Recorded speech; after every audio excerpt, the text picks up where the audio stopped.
So welcome to the 75th anniversary of NASA Ames Research Center and the Directors Colloquium Summer Series. The moon, we see it every day when we look up, is our nearest neighbor, yet we know so little. The moon is an integral part of who we are and what created us. NASA Ames has had a few missions to the moon. But when you look at missions as a whole, NASA-based missions, there is a science goal to it. But to achieve that science goal requires a whole team. A team of engineers, a team of scientists, a team of accountants, a team of educational outreach. It takes a whole team. Besides the science, we also push the envelope of the technology that is needed to do space missions. Those technologies also advanced our ability here on Earth. Today's talk, entitled Skimming the Lunar Surface for Science, the LADEE mission, will be given by Brian Lewis. Brian Lewis is a system engineer here at NASA Ames Research Center. He is currently the lead system engineer for the BioSentinel project and previously acted as the spacecraft system engineer and the spacecraft manager on the LADEE project. He holds a Bachelor's of Science and a Master's of Science in Mechanical Engineering from Utah State University with a focus on thermal systems engineering. He has been involved with spacecraft system engineering for over 14 years. Please join me in welcoming Brian Lewis.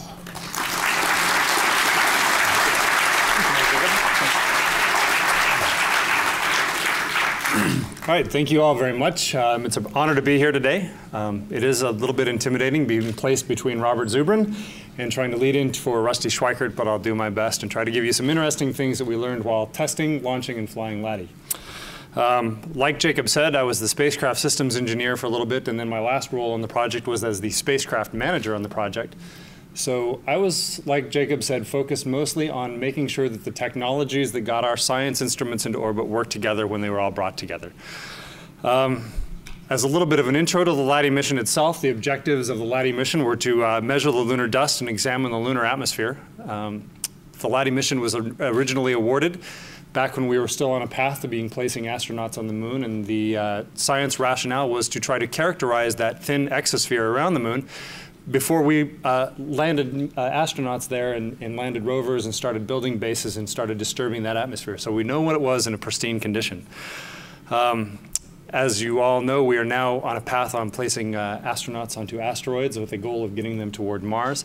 But a lot of the research that we learned and a lot of the science data that we took on the LADEE mission will help us understand what we're doing on that path there as well. So the science that we collected is still very useful. Some of the key parameters: LADEE itself was launched in late September or early September of last year, and then it impacted with the moon in about the middle of April of this year itself. The spacecraft itself is a small Explorer. It was about 300 kilograms. It was an enhanced Class D. The spacecraft was itself provided by Ames Research Center, and the spacecraft instruments were managed by Goddard Space Flight Center. But while those are said, that's not the whole story. In the end, we totted up all of the contributions from the different NASA centers and a lot of our partners. And 8 of the 10 NASA centers contributed directly to the success of the LADEE mission, as well as providing numerous small companies providing technologies that made the mission a success. The instruments that we've flown, I'll talk a little bit more about later, but there were 3 primary instruments on there: a neutral mass spectrometer, an ultraviolet and visible spectrometer, and a lunar dust explorer. Those were all meant to characterize the exosphere around the moon itself. And then there was a technology demonstration payload. And that payload was a lunar Lasercomm terminal. We were trying to demonstrate the viability of laser-based communications from beyond low Earth orbit for the first time ever.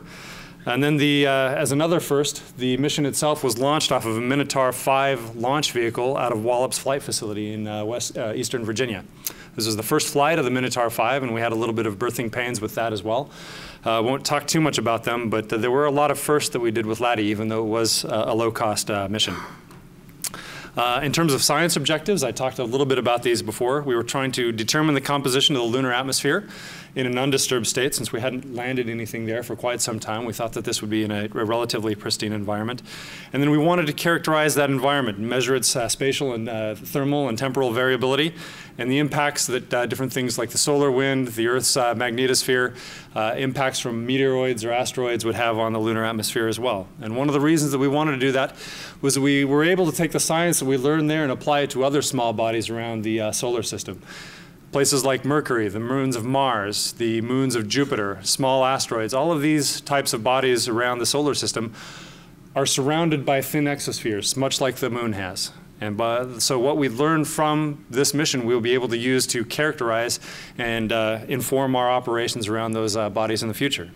The science payload, as I talked a little bit about before, you can see there on the top left, there's a neutral mass spectrometer that was provided by Goddard Space Flight Center. It measured a lot of the atmospheric constituents around the moon. Most of them were noble gases, as you can see, argon, helium, neon, things like that. But they were able to pick up and characterize a handful of other gases as well. There was an ultraviolet and visible spectrometer that was provided by Dr. Tony Colloquium here at NASA Ames Research Center, and a lot of the team I've seen filtering in here as well. That spectrometer works to characterize the species of elements that we see in the exospheric dust, whether they're things like sodium or potassium or other elements up in the atmosphere there. And it's done by measuring either the emissions or the transmitted light coming through the sun that is then attenuated by the lunar dust. And then lastly, there was a lunar dust experiment that measured in situ dust. It was actually characterizing the impacts of the dust particles as LADEE flew around. And those are the major elements that characterize the atmosphere, got the science. And I'll have a few charts later that'll talk a little bit about that. Our Lasercomm payload, you can see here, was mounted on the side of the LADEE spacecraft. There were a couple of internal instruments as well, or internal components of that. This was, as I said, a tech demo. They weren't really sure whether this would work, and we thought that we would have to take a significant amount of time making it work, spend a lot of time trying to sync up the transmitter and its ground station. As it turned out, we were able to acquire with it on almost the first try that we had, and by the end of the mission, they were able to achieve over 600 megabit per second downlink and about 20 megabit per second uplink from the ground. This is orders of magnitude beyond what we've been able to do with RF-based communications in that regime. The Goddard team that worked on that with MIT Lincoln Labs is now working on trying to do another demonstration off the International Space Station where they can push these speeds into gigabit per second type speeds. But the nice thing that you can see is that we were able to do fully autonomous lockup, and we were able to do streaming video. It might not seem like a lot, but when we're sending astronauts out to the deep space environments, being able to allow them to maintain links with Earth, links with their families, links with people here, is a major part on being able to allow them to operate in the spaceflight environment for that long. So being able to demonstrate these type of capabilities is a huge benefit for extending astronauts into that deep space regime. In terms of the flight system overview, I have a nice little model here. I think a few people, Jim Kennan probably remembers this, Butler Hine, a few of the LADEE folks in here. This was what LADEE looked like probably about 5 years ago or so. And then on the screen here, you can see what LADEE looked like right before launching it. So you can see how it changed a little bit. It used to be 3 modules, ended up being 4 when we actually flew it. There was a nice thermal radiator on the top panel of the spacecraft that we were trying to keep open so we could reject as much heat to the environment as we could. And you can see in the end we had to cover up a lot of that radiator with things like star tracker baffles and harness and other devices. And there's a part of the evolution that we go through in terms of a system engineering process. When we started out putting the design together, we made our best estimates, our best guesses at what the mission would require. We placed those instruments down, and as this design evolved, we were able to go through and find all the supporting hardware that we had missed in the first time or the first cut that we'd done through the design. And so you can see kind of an evolution as the design progresses there. The spacecraft itself has an all-composite structure. It's a composite face sheets with an aluminum honeycomb core in it. And see here we have a single-stage bipropellant system, and I'll talk a little bit later about some of the challenges that we had in integrating that. They're all body-mounted solar arrays. We didn't deploy any solar arrays, and that was done to reduce risk, keep our costs down. We had about a 24 amp hour lithium-ion battery. It's a fairly standard battery. They actually make those out of the small AA type cells that you would find in most stores around, and then they put a lot of battery charge protection and other circuits around it to keep the battery working functionally and working well over the life of our mission. We had an S-band communication system that would allow us to push about 128 kilobits per second down from the moon and about 2 kilobits per second up. And in that statement alone, you can see the difference in what normal RF systems and laser optical systems can provide. They're orders of thousands of orders of magnitude difference in the amount of data that we can get back, and that directly helps our astronauts and it also helps our science. We were limited in the number of science observations that we could take by the amount that we could transmit back. If we'd have been able to use that Lasercomm system for the life of the mission, we would be able to return a lot more data, and that's something we look forward to using in the future. So that's a kind of a summary of the system itself. The system was about 130 or about 300 kilograms and about 134 kilograms of propellant when we finally launched it. And so we get into now, Butler Hine, the project manager for the mission, came and gave a talk last year. That was just before we'd started to do most of this work and shipped it off to Wallops and launched it. And so we can see here, here's the route that we actually took when we were shipping LADEE from Ames Research Center out to Wallops Flight Facility. We started out here and we packed it onto a nice convoy. You can see we have a large truck there in the center and a lead car and a follow car. And we had about 5 or 6 of the people from the LADEE project itself. We had some people from Ames Protective Services. We had QA people traveling with it to make sure that what was going on was in accordance. And we actually had a couple of nice people that volunteered from the center to drive along with the vehicle itself, just because the team itself had a lot of other work to do. I think Yvonne Cagle and Dana Lynch and maybe a few others had made the trip out with us. A lot of the people that actually made that trip were younger people who had been on the project but had been working really hard and did it there. So one of the things, another key note that you'll see in going through this is that even if you're young and starting out in a new entry to the Ames system, you're given the opportunity to prove yourself and do a lot of things that actually make major impacts on these projects. You don't have to wait for 20 years before you can do something that's actually going to fly in space. You have a chance to do that from coming in. After we'd got the system all packed up and ready to go, we took one last picture, and this was seen as a very auspicious omen because you can see there in the thing, top center of it, you can see the moon. And then you can see our destination right as we're starting out our journey and see where we're shipping to. And this was seen as a great omen for the trip itself. And as we were driving along, you can see that our photographer along the way decided where we wanted to document the trip. And you can see us crossing over into the state of Arizona there. I didn't include a picture of it, but a few hours after starting off, our team ran into a small problem where one of our air conditioning units started throwing up an error, and they didn't want to continue if we weren't conditioned and had clean air and cool air in the vehicle.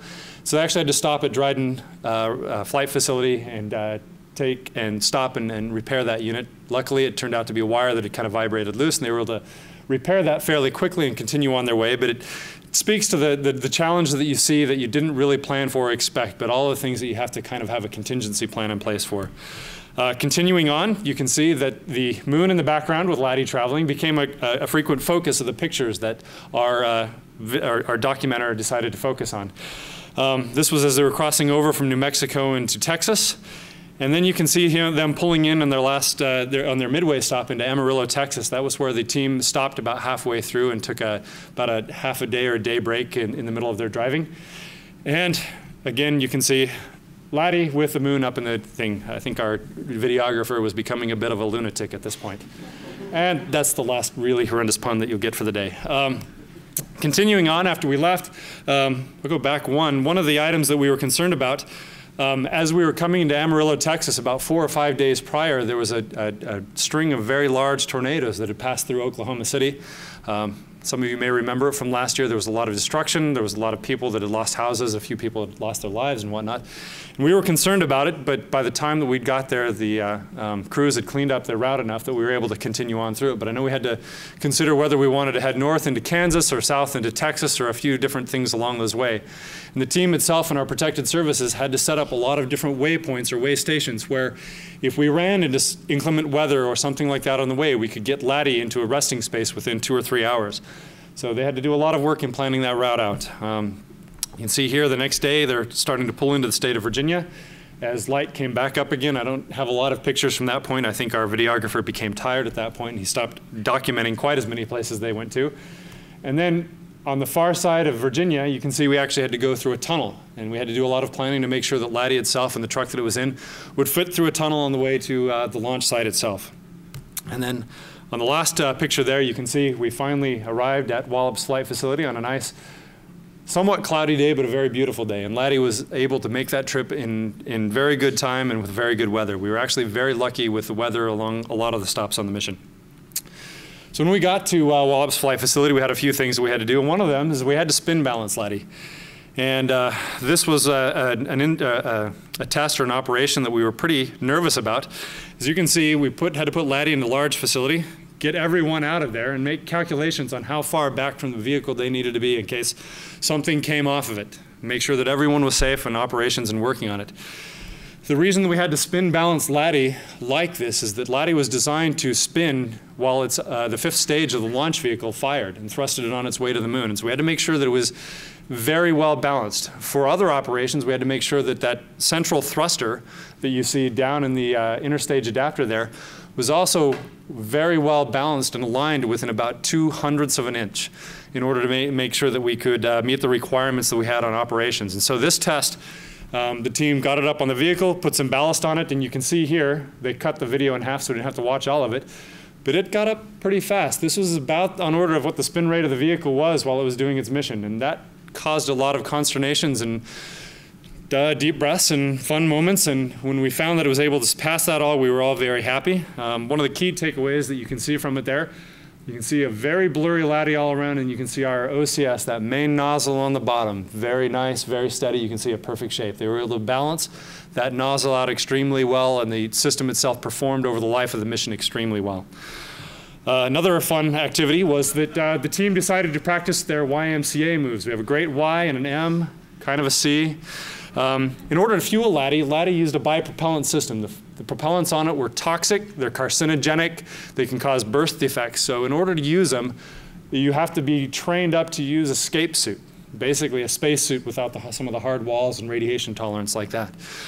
A lot of the people that did this work too were also fairly new to the project, fairly new to Ames. You could argue that we were sending the interns in to do the dangerous work. I prefer to say that these individuals did excellent work throughout the mission and really worked hard and put themselves in a position where they were able to directly contribute to what LADEE was able to do as a success. Again, if you come here, we'll give you things that you can do right off the start. And then we transitioned into launch. Once we had it fueled and on the stack, we were able to launch it. It launched within about the first 10 seconds of its launch window opening. We had almost perfect weather for that. We were worried about hurricanes, we were worried about high winds, we were worried about clouds and thunderstorms. And the day of, the weather was almost perfect. You can see a photo from our team there from the Chincoteague area near the Wallops Flight Facility. It went beautifully. You can see here a view from New York City. I believe this is off of Rockefeller Center, and you can see the city there in the background. I know Dr. Warden said that he was mildly paranoid for several decades about ever seeing an ICBM on a trajectory over the eastern coast, but this was one that we were all happy to see.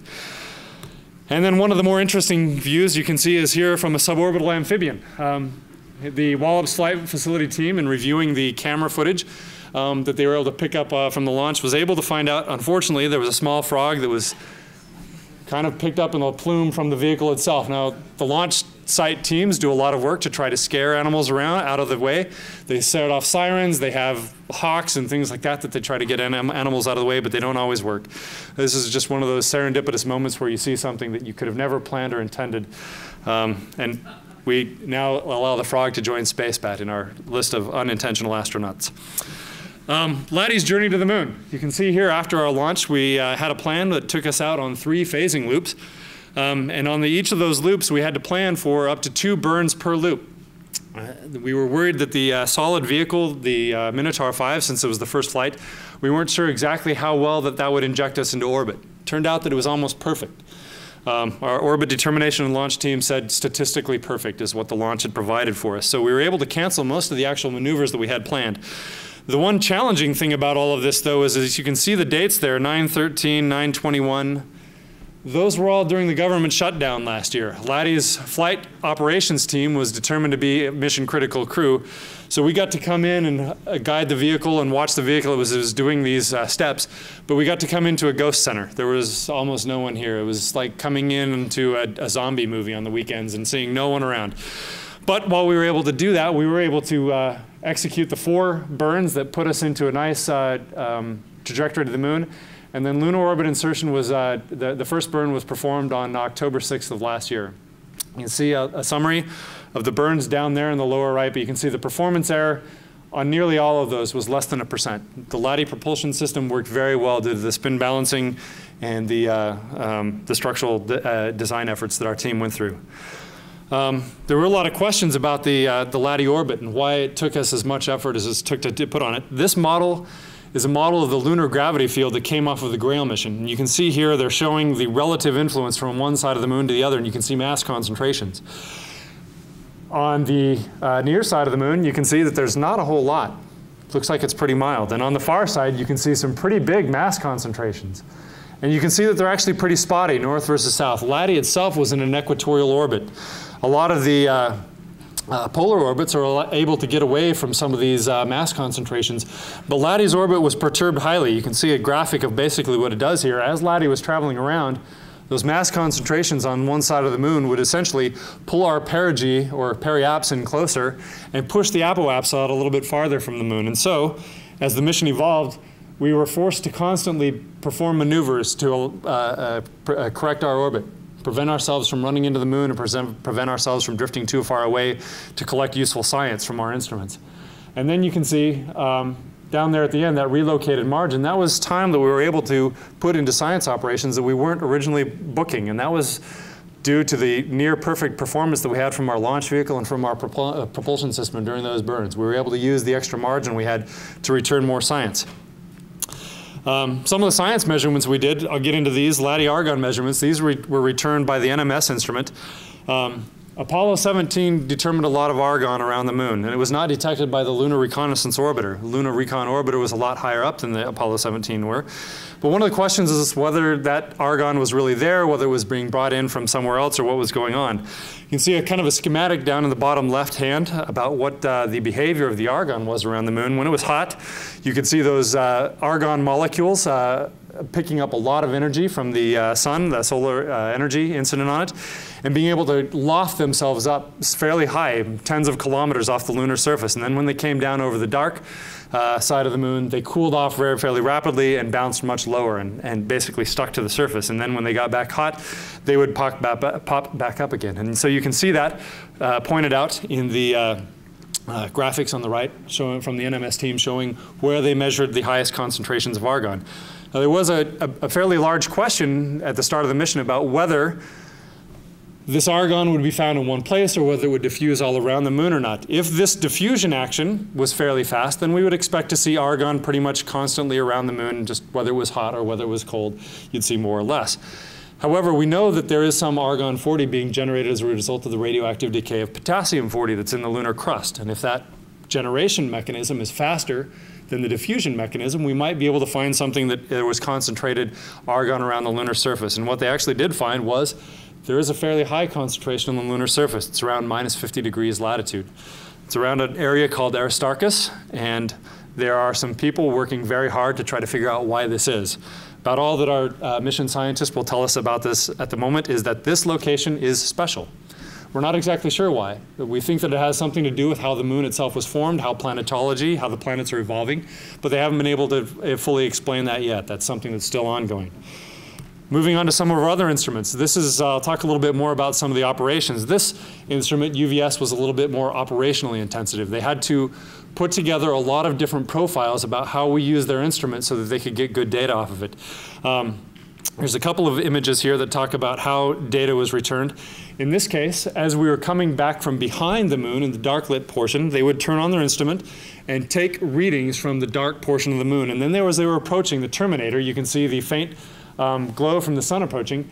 You could start seeing the actual dust particles in the atmosphere getting hot and emitting data. And so they were able to then use that to turn it into the data products on the right. You can see some of the rough data products on the top right. And in the bottom right, you can see the process data products. And so they'll take differences between the different measurements at the different points in time, and they'll be able to, in this case, point out that they're seeing a large amount of sodium at this measurement. And they'll be able to use those to determine what the constituents and the relative abundance of those constituents in the atmosphere are. UVS itself actually had several operating modes. I don't have time to go into all of them here, but a lot of them, looked at how the dust attenuated the atmosphere as the sun was dropping down toward our horizon, or how it might be scattered by that, the dust in the atmosphere. But what they were able to do is map out a lot of sodium in the atmosphere. They were able to determine, as you can see from the bottom right, that sodium varies a lot with lunar phase. It increases toward full moon, but then as the moon enters the Earth's magnetotail, sodium production drops off drastically. And they haven't been able to explain that yet. The team is still working on that. They're still doing analysis, and there are ideas of it. There are some variations that suggest that other things such as micrometeorites or things like that might be influencing those, but the explanations for why they're seeing that change in sodium abundance will help constrain what we're seeing in other atmospheric or other planetary bodies around the solar system. Other items, characterizing lunar dust. You can see here some of the measurements from LDEX. They recorded over 11,000 impacts over the mission. They were able to determine that there is a fairly large dust cloud, or fairly substantial dust cloud, that's sustained by bombardment from interplanetary particles. And interestingly, you can see that that's not actually toward the daylight terminator. The team itself is working on finding out why they determined or detected more at that angle. It's probably about 10 to 15 degrees off from the terminator itself. They don't have an explanation for it yet. That's still coming up. Moving on to a few other things. The orbit determination team was able to work extremely well with the data they were receiving off the mission. At some point, we were able to coordinate ourselves with the Lunar Reconnaissance Orbiter. We were moving at nearly 2.2 kilometers a second relative delta velocity. It's really fast, really hard to take pictures of that. But we were able to give them an ephemeris, or an estimate of where our position would be at some point. They pointed their main LROC camera at it and took a picture. And what you can see there's the somewhat processed image, and you can see what the vehicle itself lined up afterwards. Our team was able to determine our position fairly accurately over the entire duration of the mission. Star tracker images. We were able to use our star trackers as cameras later in the mission once we did some software changes. We were able to pull things off of them. You can see this is a sequence where we turned on the camera and started taking images as we were traveling over the lunar surface itself. And the camera images, while not wonderful, were still good enough for us to be able to determine a lot of the different features that we were seeing on the surface, different craters, different mountains, different ranges on the moon themselves. And you can see here's an animation. You can see the Pleiades running past on one side, and on the other side a collection from a different point in time. You can see right as we're coming toward the daylight terminator, the cameras themselves start trying to adjust their automatic gain settings to deal with the increased light coming from the sun, and you can see that the frame rate slows down significantly as they were doing that. But we were able to get pretty good data off of those over the course of the mission. That was one engineering product that we put together that we didn't expect to at first. Moving into some of LADEE's last days, you can see here was our prediction for altitude over the end of the mission. Using some of that extra propellant that we had, we decided to go for some really high priority, low altitude science. For most of the mission, LADEE's periaps was down at the 35 to 40 kilometer type of range. And for this last portion of the mission, we decided to try to push that down into the 10, 5, and down into 2 kilometer type ranges to try to really determine whether the dust atmosphere and the argon concentrations changed at those lower altitudes. We also did have one high priority engineering test that occurred at some point here. And that engineering test was a 4-hour lunar eclipse. LADEE was never designed to operate through an eclipse of that magnitude, and at first it was thought that the system itself would freeze and die because of the eclipse. We were planning on impacting with the lunar surface prior to that date. With the on-orbit data that we were able to gather about how the thermal system and our batteries and our solar array system was performing, we were able to project that we would be able to fly through that. Headquarters gave us the chance to do so in order to try to collect some of this low-altitude science, and LADEE did successfully fly through that eclipse. We had to reconfigure a lot of our fault management so that the fault management system didn't shut off things when we didn't want them to, and we had to power off a few things just to sustain or conserve battery energy, but we were able to do that. After we did that test and we got ourselves back into our science orbit, our orbit determination folks came back and they did some measurements, and they found that the orbit that we'd placed ourselves into the last time had some pretty low predicted heights above the lunar terrain. You can see here there are two lines, one at 2 kilometers and one at 0 kilometers. LADEE had a predicted uncertainty in its altitude of around 2 kilometers. So when the team noticed that at some point we started dipping below that 2-kilometer uncertainty in what our altitude predicts were. And at that point, they said, we are in uncertainty range. Some of those passes might be impacts. And you can see here, some of them were actually predicted to be below 0 kilometers. Now that 2-kilometer uncertainty was a plus or minus 2 kilometers, so again, we were fairly hopeful that we might be able to live through this. But when we noticed this, we started making plans to monitor the vehicle and try to retrieve as much science data as we could during this time.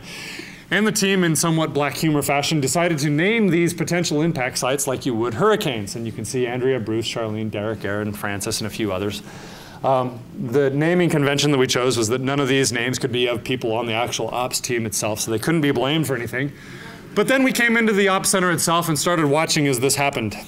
And we saw Andrea at 1.44 kilometers actual over the surface, and that looks pretty close to that predict. And we saw Bruce at 1.2 kilometers, that looks like pretty close to that predict. We saw Charlene and Derek and Aaron at 1/4 kilometer over the lunar surface. And then we saw what we see here. And here we can see LADEE coming up, flying over and at the lunar surface in its trajectory, and you can see the Earth in the background. And what we were looking at in all these geometries was the Earth was fairly low over the horizon. And all of these impact times, or possible impact times, was right around the time that we would have lost communications with the vehicle itself. And so there was a lot of uncertainty about whether we lost the signal, whether it was from an impact, or whether it was just because we'd went behind the moon and just had lost signal. So you can see here, LADEE's flying along, and another item is that we generally tended to fly in this sideways orientation. And you can see here that we were watching it coming into the Francis configuration, a relative velocity of about 1.7 kilometers a second. And right as we came up, we lost signal with the vehicle. And we can see here, one of our main orbit dynamicists watching as that signal cut off, and you watch as 4.5 years of work stop talking to you in 1 second. And you wonder, was that it? Or did we luckily make it over the surface?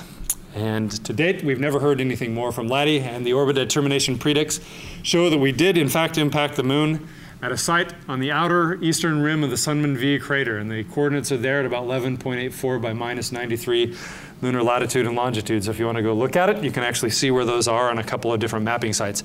That impact site actually is on an area of the moon that actually librates back and forth. And so you can see that impact site at certain times of the year, and at certain times it's actually on the far side. So there is a schedule that's out and published about different times that you can find those impact sites. So you can actually look at that with ground-based telescopes and see if you can find anything fun and see LADEE's final resting place. So that was my experience of flying LADEE. Now, a few of the other things that I was asked to talk about today. Well, what's next? As Jacob showed about and talked a little bit about, one of the next things that we have is called BioSentinel. BioSentinel is a 6U autonomous nanosatellite. It's a little bit bigger than most of the CubeSats that we've flown. There's about a 4U microfluidic biology payload in there. We take micro wells, we fill them with yeast, and we specially tailor the strain of yeast that we have to look for radiation damage in the yeast cells. And we can correlate radiation impacts to growth in the actual yeast cells. And what we can do is extrapolate that to the rates that radiation impacts might have on astronauts that are out in the lunar environment or deep space environments as well. Well, one of the challenges here is that we have to reserve, with that 4U bio payload, we have to reserve about 2U for the bus, attitude control, radios, GNC gear, everything else. All of the complexity that we had in LADEE in a 350 kilogram bus, we're now trying to cram into a 14 kilogram bus. It doesn't do quite as much, but all of the functions need to be there. And so this is a real engineering challenge to provide some of the data that our team needs. For that, sometimes I like to jokingly call this the BS mission. I like the acronyms or the initials there. But since we're also taking yeast and growing yeast in space, I also like to call this the BeerSat mission. I don't know, I think that one's a little more poetic name personally. BioSentinel itself is going to be launched off of the Space Launch System. It's the next iteration of the large uncrewed vehicle, or the large crewed vehicles will be taking our astronauts to the moon, to deep space targets, asteroids, to the Mars eventually. This will be a secondary payload. The orbit itself is still to be determined, But right now, preliminary indications show us I'm going into a slightly Earth interior orbit, a 0.98 by 0.92 astronomic unit orbit. One of the big challenges we have there is that we have to rely on things like star trackers for control. There's no magnetic fields. We have to have propulsion, as there's no magnetic fields to help us out. And our ranges from Earth are extremely long. At the end of our nominal mission, we'll be about 40 million kilometers from Earth. At the end of our extended mission, we'll be about 110 million kilometers from Earth. This is orders of magnitude farther than LADEE was, and it's a major engineering challenge. So this is something that we're working on right now as a project here at Ames. Getting a little bit into something else, Jacob and Jamie asked me to talk a little bit about, well, who am I, in addition to just what I'm doing here. A lot of the things that I like to do around after work and after my after hours is play a lot of sports. I'm on about 2 softball teams, coach one of them. You can see here's one group of there. That team is a Mountain View City League team. About half the team is NASA, about half the team is not. And there's a handful of people from the team here in the room. I used to play on a couple of indoor soccer teams. I used to run distance. There's me in a half marathon. About a year and a half ago, I was playing on one of those indoor soccer teams and was kicked in the side of the knee, and it destroyed my anterior cruciate ligament, my medial collateral ligament, and my meniscus. So I'm currently working my way back into being able to do some of those things, but I'm still back into playing softball at this point.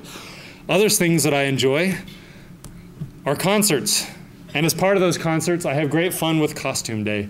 I don't know how many of you have been able to see Dr. Warden with some of his magnificent costumes, but I rather like the idea and try to do so myself. Path to Ames. How did I get here? I know Jacob talked a little bit about it, and it's kind of interesting that we have a group of Idaho students here. I am from the small little town of Blackfoot, Idaho, off on the eastern side of the state, a town of about 10,000 people. As you can see, it's a town of some very rugged beauty, but not a lot of people, and we have a joyous potato museum. It's world famous. If you go there, you get a free potato. If you're on your way to Yellowstone National Park, you can get free dinner. I was there for the first 18 years of life, and then I decided that I was going to go to school, and the school that I hit on is in northern Utah, in a small town called Logan, a town of about 25,000 people, so I was stepping up, but stepping up very slowly. And as you can see, there's still some rugged beauty in that area. This is the Utah State campus, and you can see it's right on the edge of the mountains, and off in the mountains you can see ski resorts, rivers, hiking, biking, all things that I availed myself of.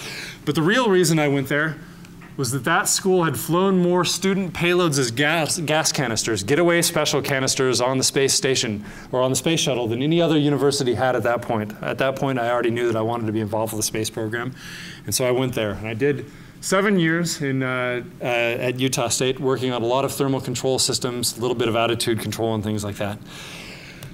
After that, I promptly followed up on all of that space training by going to Germany and working on robotics. Didn't do anything with space at all, but I went to the town of Siegen. Siegen is a small city of about 150,000 people. Again, you can see the general pattern of stepping up and stepping up slowly. And Siegen is between Frankfurt and Cologne, about halfway, and I was there for about 9 months working on haptic robots. That robot had a handful of sensors on there that would detect if you were getting close to objects, if you'd nudged them, if you'd bumped them, and it would put a lot of feedback into a joystick or into a headset, things to allow you as a remote operator to figure out how you were interacting with the environment around you. I got done with that. I tried to stay there, but they didn't have too many jobs at that point. So I ended up coming back to the States and going to a group called the Aerospace Corporation. They're down in Los Angeles, California. And I got sent out to help a lot of other people around. I worked with the Air Force on the GPS-3 program. It's one of the world's best clock radios. It is a clock radio. It's very cool, but it's not the most cool thing. I also did a lot of work at JPL, working on things like JIMO, the Jupiter Icy Moons Orbiter. That was trying to take a nuclear-powered spacecraft out to the moons of Jupiter and use a lot of electric propulsion to move around between the different moons. I actually worked as well on the Mars Science Laboratory, a little bit on the initial concept studies. What did it look like? What was it going to do? Was it going to have in situ resource utilization? Was it going to have other chemistry, biochemistry payloads? How were they going to land it? Were they going to use the sky crane or a larger aeroshell? I was involved with the project way back then. And then we decided that it was going to be on LA versus San Francisco. I met Pete Klupar, a handful of you know him, that was working at the center at the time. With Dr. Warden and said, we need some people who can help us write proposals about small satellites. And so I came up and worked on L-Cross, and worked on LADEE, and worked on TESS. TESS was a follow-on that is still being worked on. It's a follow-on to Kepler. It doesn't look quite as far away as Kepler does, nor does it look for quite as long, but it looks at a lot more stars in the night sky around us, looking for exoplanets around a lot of things in our near solar neighborhood. So these are the kind of things that I've worked on that wonderful long path and winding path around there. And so that is all that I've got for you to do, and I hope that that's been an entertaining talk, and I hope you've learned a little bit more about the LADEE mission.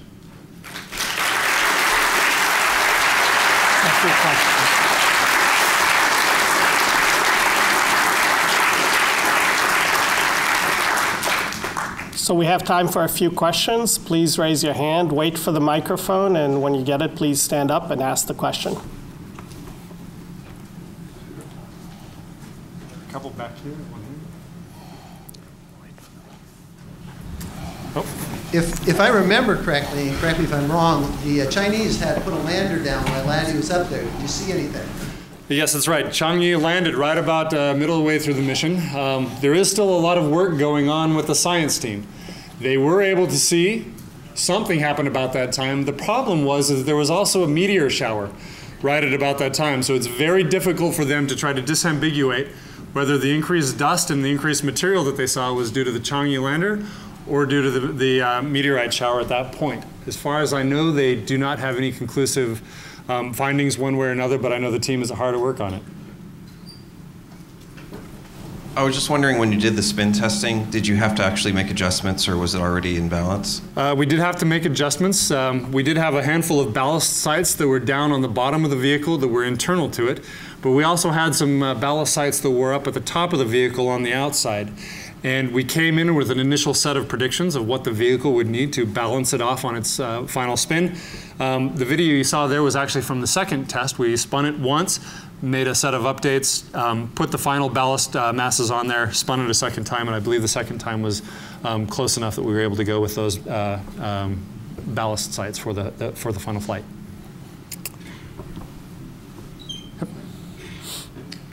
Thanks, Brian. Two questions: engineering question, science question. Engineering question: did you have to account for the truck trip in your shock and vibe testing, or was it? And then the science question is: one of the things that was used to justify LADEE long ago, when it was just a concept, was the fact that some of the command module pilots in orbit around the moon during Apollo saw these streamers before sunrise. And I know LADEE didn't have like high dynamic range, high res cameras, but did LADEE or anything ever verify those streamers? Okay, so both of those are very good questions. The first one, yes, we actually did have to envelope all of our transport conditions in the analysis and the testing that our mechanical team did. We had originally scheduled a test. It's kind of an aggressive test called a sine burst test, where we were going to take the LADEE structure with a lot of mass simulators on it and shake it pretty violently on a mass simulator table. We actually had a failure because of that. We then switched to an alternative qualification method where we used a lot of static loads that you could apply on the ground and did a lot of analysis based on the results that we got from those static loads to show what it would respond to. But yes, the transport loads were part of what we had to prove that the vehicle itself would withstand. We didn't have to do specific testing for it, but the loads and the analysis had to encompass it.